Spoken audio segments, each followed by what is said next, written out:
And the key thing there is that you have to have specific carrier consent to use them. And just a brief point here about Part 90 public safety frequencies. That's a whole separate area. There are separate rules for those boosters.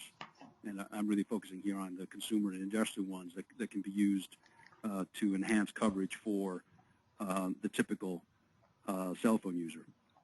As I mentioned a few minutes ago, consumer boosters are designed to be used out of the box, and their purpose is to just improve coverage within a limited area.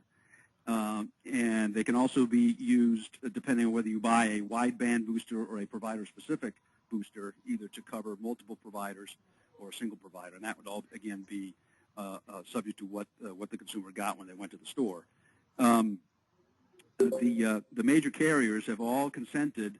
They've all agreed in terms of this issue that I mentioned earlier about the FCC saying that the carriers have to provide consent to the individual consumer who's using the booster. The carriers have all said if you buy it off the shelf and it meets the FCC standards, it's been certified, it has all the proper labeling on it, then that's basically deemed consent. They won't, that's all considered to be acceptable to them.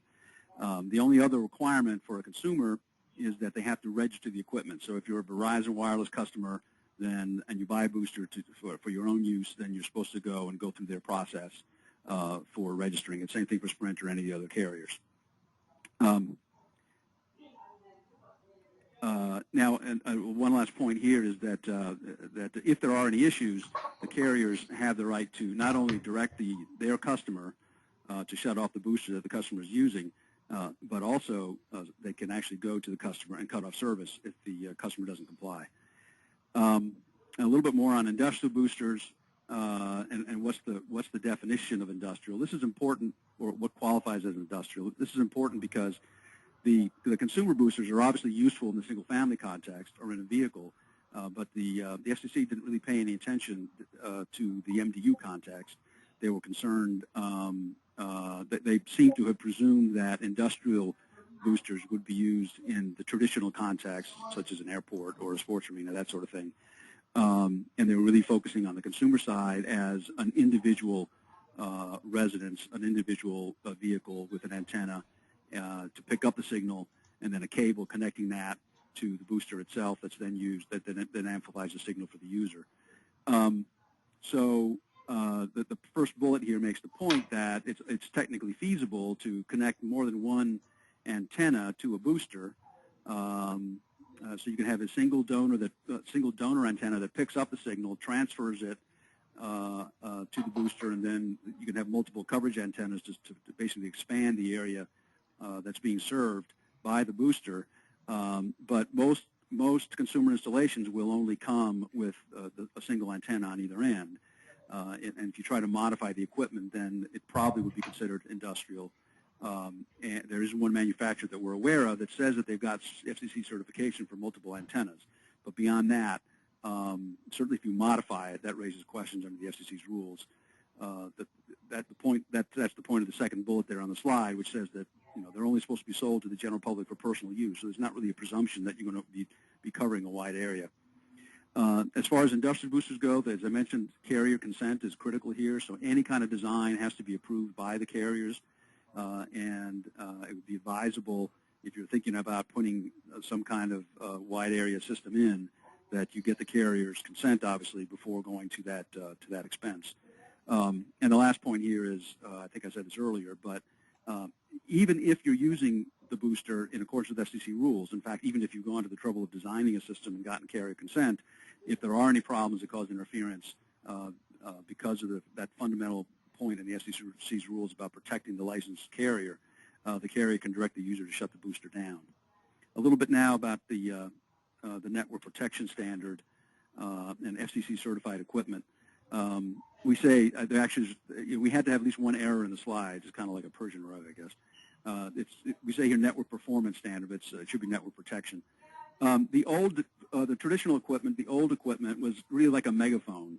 It just took in the signal and then amplified it, and that was really all it did. In order to address the interference issues, the new equipment really is very smart equipment, and it's basically monitoring itself and the environment all along in order to prevent interference. So it monitors its own output and if it detects that it's causing a problem, it's supposed to shut itself down. And if it gets close to a power source, like a base station, where the amplification isn't needed, then it'll shut itself down. We say here, I think I made this point earlier about consumer boosters that are certificated as meeting the network protection standard and have been registered by the user will have blanket permission. So, you know, if you buy a consumer booster, it automatically meets the standards, the labeling requirements, and as long as you tell your carrier you're using it, you have permission to use it. When it comes to industrial boosters, that can be the case. You're going to need the FCC. I guess I'm trying to say the FCC certification doesn't really matter in the case of industrial standard. Am I still on? You're still on, yeah. Yeah. Okay. I heard some clicking. Anyway, I'll just wrap up right now. In terms of the industrial boosters, there's no certification requirement there. The equipment can be certified or not, but in that case, it's going to have to be approved by the carrier. So that's my very, very quick 10-minute review. Okay. Thank you very much, Matt. We wanted to get on to how this report and order affects MDU MTUs. I think one of the takeaways that we had from the report and order is it's 105 pages of a lot of legalese, and most of it's around consumer signal boosters and single-family houses, and that's part of the difficulty in trying to determine the effect on the MDU and MTU space. But a couple conclusions around it from our perspective, as Matt mentioned. Consumer signal boosters, as defined by this report and order, are really meant for single-family homes, for which you can get an outdoor donor antenna can be installed. And without getting into the techie details of these, they're pretty simple devices, but they require really one thing, and that's the ability to run the antenna for this to the outside of your structure. And so what a booster does is essentially it assumes that there's signal outside. You put an antenna outside, that antenna delivers the signal inside your house or space and rebroadcasts it. So you really need to get the antenna to the outside of the structure. MDU residents that are installing these boosters oftentimes are going to have, as you know, problems getting an antenna to the outside of their abode.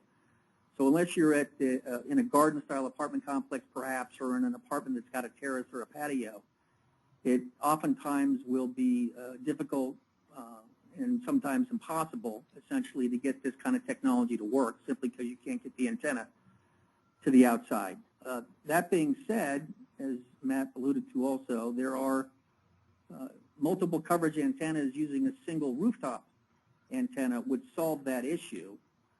However, this approach with a single booster and donor RF source may still be classified as a consumer booster, provided the manufacturer has tested it and it conforms to the network protection standards. So the point we're trying to make is the consumer booster probably isn't appropriate for a lot of people living in apartment spaces. There are a couple manufacturers that have suggested that you can have a couple coverage antennas and run one antenna to the outside of a building.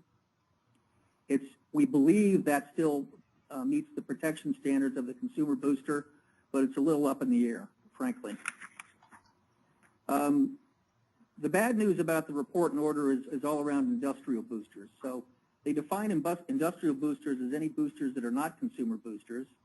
A fair amount of industrial boosters are what we would call wideband industrial boosters that require all carriers to permit their use. So if you've got a wideband industrial booster and one carrier decides you can't use it, because again, remember these industrial boosters require carrier consent. If one carrier says you can't use it, then the whole system has to be shut off.